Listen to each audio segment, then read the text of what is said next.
اللہ کے رسول صلی اللہ علیہ وسلم نے کہا ٹولی کو بلاؤ ذرا سے, یہ جو چھوکرے بیٹھے ان کو بلاؤ. کہا تم میں کون کون اذان کا مذاق اڑایا ہے؟ اب سب کی حالت خراب. خالد کی تلوار بھی تو ہے, عمر بھی موجود ہے. کہا یہ ابو معذورہ, اب اس کا کوئی اپنا نام نہیں لے رہا, مذاق سے بلا رہے تھے, نام کس کا ڈالا؟ اب وہ کیوں, ان کی آواز زیادہ تھی. کہا یہ ابو معذورہ ہیں جو چلا رہے تھے. کہا سب لوگ جاؤ ابو معذورہ کو روک دو. ابو معذورہ کہتے ہیں میں سمجھا کہ مجھے قتل کے علاوہ کوئی سزا نہیں مل رہی. اللہ کے رسول نے کہا کیا کہہ رہے تھے؟ ذرا پھر سے کہو الفاظ پھر سے کہو. پھر انہوں نے اذان شروع کی. اللہ کے رسول صلی اللہ علیہ وسلم کا ادھر چہرے پر ہاتھ پھیرا, سینے پر ہاتھ پھیرا, پیٹ تک ہاتھ پھیرا. ابو معذورہ کہتے ہیں کہ ایسا لگ رہا تھا حضور کے ہاتھ پھیرنے کے بعد کہ حضور سے زیادہ میں کسی کو چاہتا ہی نہیں, اور ساری دشمنی جو 5 منٹ پہلے سے ختم ہو گئی. یہ اللہ کے رسول صلی اللہ علیہ وسلم کے ہاتھ پھیرنے کا کیا تھا؟ اثر تھا. اسی کو صوفیاء کرام کہتے ہیں تصرف. اس کے پہلے آپ کو بتایا تھا حضرت عمر نے ایک مرتبہ کیا کہا تھا کہ رسول میں آپ کو بہت چاہتا ہوں لیکن اپنی جان سے زیادہ نہیں چاہتا. اس وقت حضور نے کیا کیا تھا؟ ہاتھ رکھ کر کے ہٹا لیا تھا. پوچھا بتاؤ اب کیا کہتے تھے؟ وہی عمل یہاں پر ہوا, اور یہی عمل جبریل نے حضور کے ساتھ کیا تھا. جب پوچھا کہا تھا اقرا پڑھو, انہوں نے کہا ما انا بقاری, میں پڑھا ہوا نہیں ہوں. تو جبریل علیہ السلام نے پکڑ کے بھیچا, اس کے بعد چھوڑ دیا. کہا پڑھو, کہا ما انا بقاری, پھر دبایا. 3 مرتبہ دبانے کے بعد اب جبریل نے وہاں تصرف کیا تھا. اس کے بعد اللہ کے رسول اقرا بسم ربک الذی خلق چل پڑے. تو یہ ایک تصوف کی ایک لائن ہے. چونکہ میں زیادہ تصوف والا بندہ نہیں ہوں, زیادہ مجھے معلومات نہیں ہے, جتنی تھوڑی سی معلومات تھی وہ آپ تک پہنچا دی. اللہ کے رسول صلی اللہ علیہ وسلم نے ابو محذورہ کا اذان دی اور کہا آج سے ابو محذورہ خانہ کعبہ کے مؤذن ہوں گے. ادھر بلال مؤذن مسجد نبوی کے, خانہ کعبہ میں اذان کی ذمہ داری کس کو دی گئی؟ ابو محذورہ کو. سن 59 ہجری تک, نبی کریم صلی اللہ علیہ وسلم کی ہجرت کے 59 سال بعد تک ابو محذورہ ہی جو ہے وہ مؤذن رہے, اور اس کے بعد جو ہے ان کا انتقال ہو گیا. اللہ کے رسول صلی اللہ علیہ وسلم یہاں سے اٹھے, ابو محذورہ کے ساتھ ایک عمل کرنے کے بعد صفا پہاڑی پہ چڑھ گئے. صفا پہ چڑھنے کے بعد آپ نے دعا کی, سب کے لیے دعائیں کی. اب انصار بھی جمع ہیں, مہاجر بھی جمع ہیں, مکے والے بھی جمع ہیں, جو کچھ اللہ سے مانگنا ہے مانگ رہے ہیں. اللہ کے رسول صلی اللہ علیہ وسلم خانہ کعبہ کو دیکھ دیکھ کر کے دعا کر رہے ہیں, خوش بھی ہو رہے ہیں, اللہ کے فضل پر ناز بھی کر رہے ہیں کہ اللہ نے اتنی بڑی دولت عطا فرمائی. اس کے بعد اتنی بات ہو ہی رہی تھی کہ انصار نے کہا اللہ کے رسول آپ کی ان باتوں کو سن کر کے ہمارے دل میں خدشہ پیدا ہو رہا ہے. مسلم شریف کی روایت کا کیا بات ہے؟ کیا اب آپ کے پورے خاندان والے یہاں مل گئے آپ کو, اب ہم کو ایسا لگ رہا ہے کہ آپ ہم کو چھوڑ دیں گے, آپ یہیں رک جائیں گے. نبی کریم صلی اللہ علیہ وسلم نے کہا دیکھو ہجرت جب ایک آدمی ایک مرتبہ کر لیتا ہے تو اب دوبارہ اس مقام پر پلٹ کر نہیں آتا. ہم نے اللہ کے لیے ہجرت کی ہے, اللہ کے حکم سے ہجرت کی ہے, لہذا اب میں پلٹ کر نہیں آؤں گا. تم لوگ ایک دم اطمینان رکھو, میں تمہارے ساتھ چلوں گا, مدینہ انصار کے ساتھ چلوں گا. ان لوگوں نے کہا اللہ کے رسول جو ہمارے دل میں تھا وہ آپ کو بول دیے, اور ہم اور کوئی چیز بھی آپ کے خاندان والے مانگیں سب کچھ دینے کے لیے تیار ہیں, لیکن ہم آپ کے بارے میں بہت بخیل ہیں, ہم آپ کو نہیں چھوڑ سکتے ہیں. وہ کوئی بھی چیز یہ مانگے, کوئی بھی آپ کے خاندان کو خوش کرنے کے لیے ہم سب کچھ تیار ہیں, کیونکہ اگر ان کو خوشی ہوگی تو آپ کو خوشی ہوگی, لیکن آپ کی ذات کے لیے ہم سب سے بخیل ہیں, ہم اس کو کبھی گوارا نہیں کر سکتے. بہرحال اللہ کے رسول صلی اللہ علیہ وسلم نے ان کو اطمینان دلایا. اس کے بعد آپ پھر اتر کر کے آئے, پہلے مردوں سے بیعت لی ایک ایک سے. اب ایک ایک سے کا مطلب کیا تھا کہ پوری ٹیم لگا دی گئی, پکڑا دیا گیا. بیعت کا 2 طریقہ ہوتا ہے, اگر 1-2 ہوتے ہیں تو ہاتھ پہ ہاتھ رکھ کر بیعت لے لی جاتی ہے, اور اگر 10-20-50 ہوتے ہیں تو 2 طریقہ اللہ کے رسول صلی اللہ علیہ وسلم کے زمانے میں ثابت تھا. کوئی کپڑا پکڑا دیا جاتا تھا, سارے لوگ کپڑے کو پکڑ لیتے تھے, کپڑے کا ایک حصہ اللہ کے رسول پکڑ لیتے تھے. اس کے بعد چند چیزوں کے لیے آپ ان سے پرومس لیتے تھے. مردوں سے ہو گئی, عورتوں کا نمبر آیا. جب عورتوں کا نمبر آیا تو ہندا بھی, اور ہندا شوٹ اینڈ سائڈ میں داخل ہیں. وہ 15 کو جن کو گولی مارنا ہے اس میں ہندا بھی شامل ہیں, اور یہ اعلان کر دیا گیا ہے کہ یہ 15 نمبر ہے, ان کو جہاں ملنا ہے مار دینا ہے. ہندا نے ہوشیاری کی, نقاب لگا کر کے آئی, پہچان ہی نہیں ملنا کون ہے. آئیں چونکہ بہت ہی بھاگڑ قسم کی عورت, بڑی بولڈ عورت تھی وہ. اللہ کے رسول صلی اللہ علیہ وسلم کے پاس آئیں, عورتوں سے اللہ کے رسول نے بیعت لی. دوسرا طریقہ جو آپ کا تھا عورتوں کا, کپڑا والا پہلا طریقہ مرد کے ساتھ بھی ہوتا تھا, عورتوں کے ساتھ تو ہوتا ہی ہوتا تھا. کسی عورت سے کبھی اللہ کے رسول نے ہاتھ ملا کر بیعت نہیں کی. یہ آج پیر جھوٹے قسم کے گھومتے رہتا نا, یہ عورتوں سے ہاتھ ملا کر جھوٹے ہیں نمبر 1 کے. اللہ کے رسول صلی اللہ علیہ وسلم کی صحیح حدیث ہے کہ میں نے کبھی کسی غیر محرم کو ہاتھ تک نہیں لگایا. بیعت تو درکنار ہے, یہ جو پیر ہیں جعلی قسم کے عورتوں سے پیر تک دبواتے ہیں, اور وہ فخر محسوس کرتی, ان کا پیر جا کر کے چھوتی ہیں. اللہ کے رسول صلی اللہ علیہ وسلم نے اس پر سخت پابندی کی. دوسرا طریقہ یہ ہوتا تھا کہ پانی رکھ دیا جاتا تھا. کیا رکھ دیا جاتا تھا؟ پانی رکھ دیا تھا. اللہ کے رسول اس میں ہاتھ ڈال دیتے تھے پانی میں.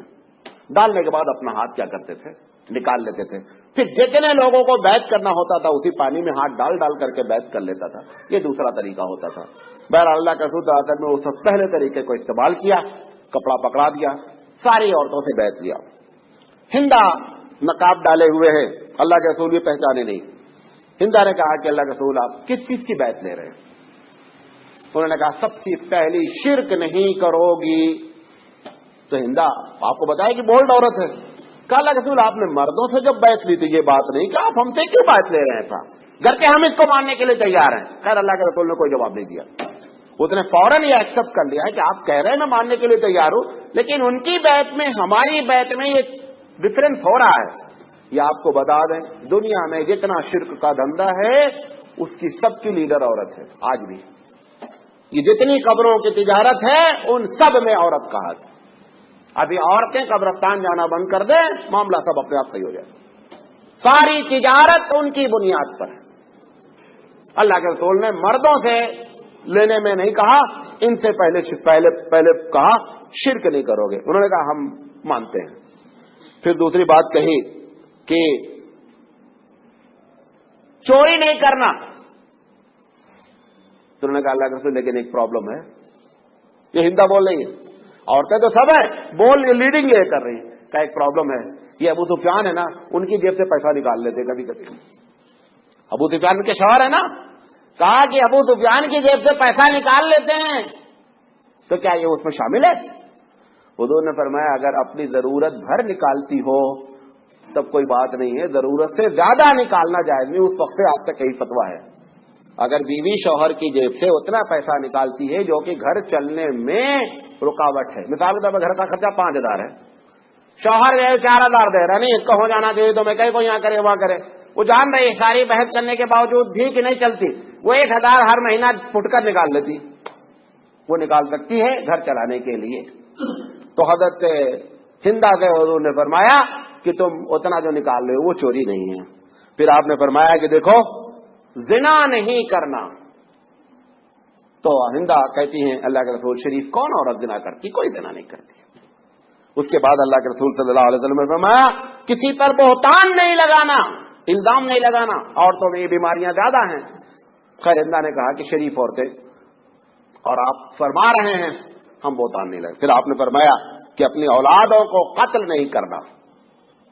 پھر آخر میں فرمایا اللہ اور اس کے رسول کی اطاعت کرنا.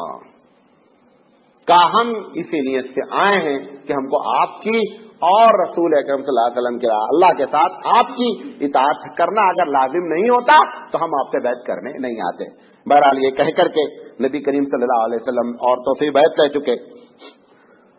دیکھیں 39 منٹ ہو گیا ہے, 12 منٹ اور لگے گا. وہ شوٹ اینڈ سائڈ کو ذکر کر دوں, کہیے تو کر دیں. 12-13 منٹ 45 پہ نہیں دیکھنا کھڑی وہاں. اچھا, یہ جو 15 لوگوں کو کہا گیا تھا کہ شوٹ اینڈ سائڈ دیکھ کے گولی مار دو, ایک ایک کا نام لیتا ہوں, وجہ بتاتا ہوں, اور ان کو گولی ماری گئی نہیں ماری گئی یہ بھی بتاتا ہوں. سب سے پہلے اللہ کے رسول صلی اللہ علیہ وسلم نے جن کا نام لے رکھا تھا، نمبر اوپر نیچے ہو سکتا ہے، یہ عبداللہ بن خطل تھے. اللہ کے رسول صلی اللہ علیہ وسلم نے ان کے بارے میں حکم دیا تھا کہ اگر یہ خانہ کعبہ کا خلاف بھی پکڑے رہے تو بھی چھوڑنا نہیں، قتل کر دینا. وجہ کیا تھی؟ یہ مسلمان ہوئے پہلے مدینہ میں، پھر مرتد ہو کر کے مکے آ گئے. آنے کے بعد اللہ کے رسول صلی اللہ علیہ وسلم نے ان کو ایک زکوٰۃ کا انچارج بنایا تھا. مدینے سے زکوٰۃ وصول کرنے گئے. ان کے ساتھ ایک نصرانی غلام تھا. یہ دونوں گئے. وہ نصرانی راستے میں کھانا پکا رہا تھا. انہوں نے کہا کھانا پکاؤ. وہ غلام تھا بیچارہ پکا رہا تھا. کچھ انہوں نے دیر کیا، انہوں نے اس کو قتل کر دیا. کس کو؟ اس غلام کو. اب اگر یہ مدینہ آ جاتے تو ان کے اوپر قصاص لازم تھا. انہوں نے کیا کر دیا؟ اسلام کو چھوڑ دیا، مرتد ہو گئے. اب مرتد ہونے کی سزا بھی قتل تھی، اس غلام کا بدلہ بھی قتل تھا. یہ مکے آ گئے. مکے میں آ کر کے انہوں نے جو ہے وہ سوچا ان کے سپورٹ میں رہیں گے، مدینہ جانا ہی نہیں ہے. انہیں کیا معلوم تھا کہ یہ دن آنے والا ہے. اور صدقے کے جو اونٹ وصول کیے تھے وہ بھی لے کر کے بھاگ کر آ گئے. اس وجہ سے اللہ کے رسول صلی اللہ علیہ وسلم نے کہا ان کو قتل کر دو، کیونکہ ویسے بھی پکڑے جاتے تو قصاص میں کیا ہوتے؟ قتل ہوتے. اس کی 2 لونڈی تھی. اچھا یہ کیا کیا تھا؟ لونڈیاں خرید لیا تھا. ان کو نچاتا تھا، ان کو اشعار پڑھواتا تھا، اور اس اشعار میں اللہ کے رسول صلی اللہ علیہ وسلم پر بے تکے الزامات، بے تکی باتیں ان کی ہجو کرتا تھا. وہ دونوں لونڈیوں کے بارے میں بھی اللہ کے حکم دیا کہ ان دونوں کو بھی قتل کر دیں. ایک نے، اچھا اس میں جو قتل ہوئے ہیں سب نے اپنی ناک کو اونچی رکھا. اس میں سے 15 سے بھی جو سرنڈر ہو گیا اللہ کے رسول نے معاف کر دیا. نوٹ کرتے جائے گا کتنے قتل ہوئے. پہلا والا کیا ہوا؟ قتل ہوا، اس کی وجہ بتا دیا. یہ 2 لونڈیاں تھیں، دونوں کے بارے میں اللہ کے رسول صلی اللہ علیہ وسلم نے شوٹ اینڈ فائٹ کو آرڈر دیا. ایک نے آ کر کے اللہ کے رسول صاحب نے سرنڈر ہو گئے. اللہ کے رسول مجھے معاف کر دیں، مجھے غلطی ہو گئی. اللہ کے رسول نے معاف کر دیا. ایک بچ گئی. دوسری اپنی بات پر اڑی رہی. اللہ کے رسول نے فرمایا اس کو قتل کرو. یہ قتل کی گئی. چوتھے مختصر بان میں سارا نام تھا. یہ وہ عورت ہے جو مدینے سے جب خط نکلا تھا، کل بتایا تھا نا، یہ وہی عورت تھی جو خط لے کر کے آئی تھی. نبی کریم صلی اللہ علیہ وسلم کے لیے اشعار بے تکے کہتی تھی آپ کے خلاف اور ہجو کرتی تھی. بہرحال جب اس کو معلوم ہو گیا کہ شوٹ اینڈ سائٹ کا آرڈر آیا ہے، یہ جا کر اللہ کے رسول کے سامنے سرنڈر ہو گئی. اللہ کے رسول نے اس کو بھی معاف کر دیا. اس کو بھی کیا کر دیا؟ معاف کر دیا. چوتھے آدمی جو تھے، 5ویں آدمی جو تھے، ان کا نام حویرث بن نفیس ہے. یہ شاعر تھے، بہت اللہ کے رسول کے خلاف اشعار کہتے تھے. جب اللہ کے رسول نے ان کے بارے میں آرڈر کیا، سرنڈر نہیں ہوئے، ان کو قتل کر دیا گیا. 3 ہوئے ٹوٹل اب تک. اچھا اس کے بعد چھٹے آدمی جو تھے وہ بن سنانا تھے. یہ مسلمان تھے، مسلمان یعنی مدینے میں مسلمان تھے، وہاں سے مرتد ہوئے. مرتد ہونے کی وجہ کیا تھی؟ ان کے بھائی کو ایک انصاری نے غلطی سے قتل کر دیا. اللہ کے رسول کے دربار میں مقدمہ گیا.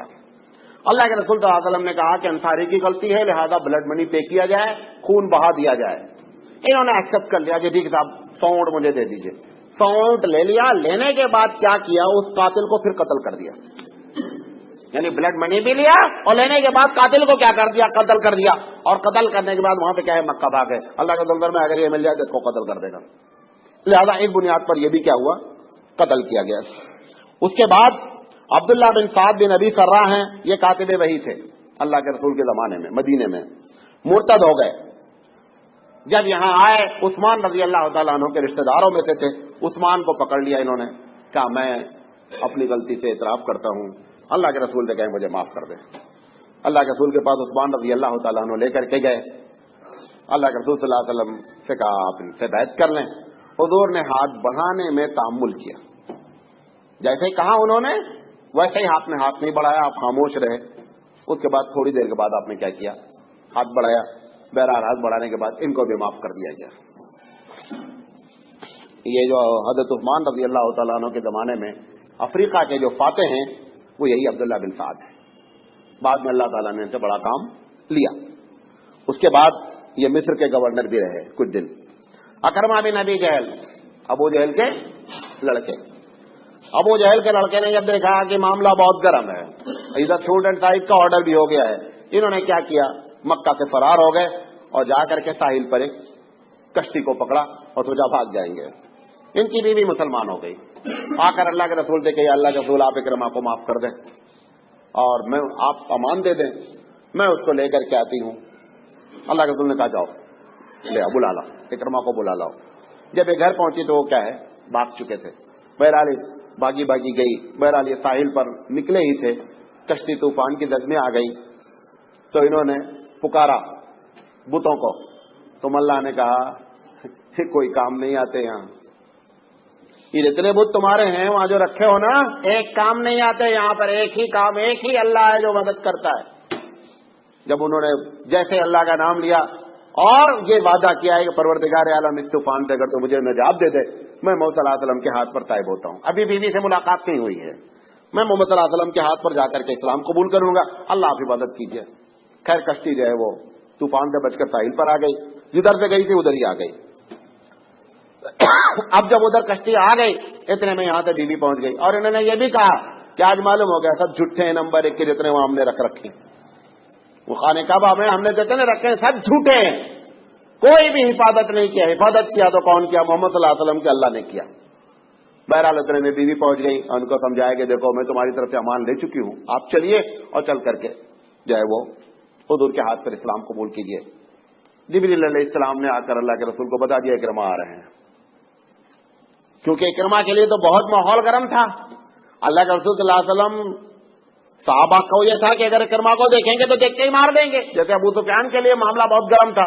اللہ کے رسول نے فرمایا جب یہ اکرمہ آئے نہیں کہ دیکھو اکرمہ آ رہے ہیں, کوئی بھی ان کے ساتھ جو ہے اس قسم کی بات نہیں کرے گا, اور ان کے بات تو درکنار ہے, ان کے باپ ابو جہل کو گالی بھی نہیں دے گا ان کے سامنے. آپ نے فرمایا فَإِنَّ سَبَّ الْمَيِّتِ, میت کو گالی دینا